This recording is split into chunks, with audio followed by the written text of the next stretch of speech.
ഈ ഷൈൻ ടീച്ചർ ഈ കാര്യത്തിൽ വളരെ സ്ഥൈര്യമുള്ള ഒരു നിലപാടെടുത്തു, മാതൃകാപരമായ നിലപാടെടുത്തു. തോന്നിയാസം ഇപ്പോൾ പറഞ്ഞു കഴിഞ്ഞപ്പോൾ സാധാരണ ആളുകൾ ഇതിൽ തളർന്നു പോകുന്നതാണ് നമ്മൾ കാണാറ്. പക്ഷേ ഇന്ന് ഞാൻ നോക്കുമ്പോൾ വർദ്ധിത വീര്യത്തോടെയാണ് അവർ കാര്യങ്ങളെ കൈകാര്യം ചെയ്യുന്നത് എന്നുള്ളത് ഒരു നല്ല കാഴ്ചയാണ്. അത് കേരളത്തെ ഏത് രാഷ്ട്രീയ പാർട്ടിയിലും പ്രവർത്തിക്കുന്ന സ്ത്രീകൾക്ക് മാതൃകയാണ്. ആ മട്ടിൽ തന്നെ വേണം. അതിനകത്ത് കോൺഗ്രസിൻ്റെ വനിതാ നേതൃത്വത്തോട് എനിക്ക് വലിയ ബഹുമാനമാണ്. കാരണം ഈ രാഹുൽ മാങ്കൂട്ടത്തിൻ്റെ വിഷയം ഉണ്ടായപ്പോൾ കോൺഗ്രസിലെ പുരുഷ നേതാക്കന്മാർ എത്ര പേര് പ്രതികരിച്ചു അതിനോട്?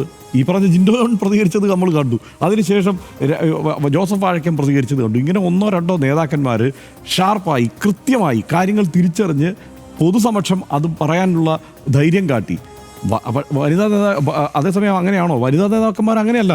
ഈ പറയുന്ന 4-5 വനിതാ നേതാക്കന്മാർ ഇന്ന് പോലും യൂത്ത് കോൺഗ്രസിൻ്റെ ഒരു സംസ്ഥാന ജനറൽ സെക്രട്ടറി കർശനമായ നിലപാട് പറഞ്ഞിട്ടുണ്ട് എന്നുള്ളതാണ്. അപ്പോൾ വനിതാ നേതാക്കന്മാർ, കോൺഗ്രസിലെ വനിതാ നേതാക്കന്മാരും മാതൃകാപരമായ ആ നിലപാട് കാണിക്കുന്നത് കണ്ടു. എനിക്കതുകൊണ്ട് ഈ എപ്പിസോഡ് മൊത്തം പരിശോധിക്കുമ്പോൾ എനിക്ക് തോന്നുന്ന ഒരു കാര്യം, വനിതാ നേതാക്കന്മാർ എത്രയോ ഗംഭീരമാണ് എന്നുള്ളതാണ്. അവർ കൂടുതൽ അവരെന്താണ് കൂടുതൽ ശക്തമായി ഇത്തരം സാഹചര്യങ്ങളോട് പ്രതികരിക്കാനുള്ള ശേഷി ആർജിച്ചിരിക്കുന്നു എന്നുള്ളതാണ് ഒരു പ്രധാനപ്പെട്ട തോന്നൽ.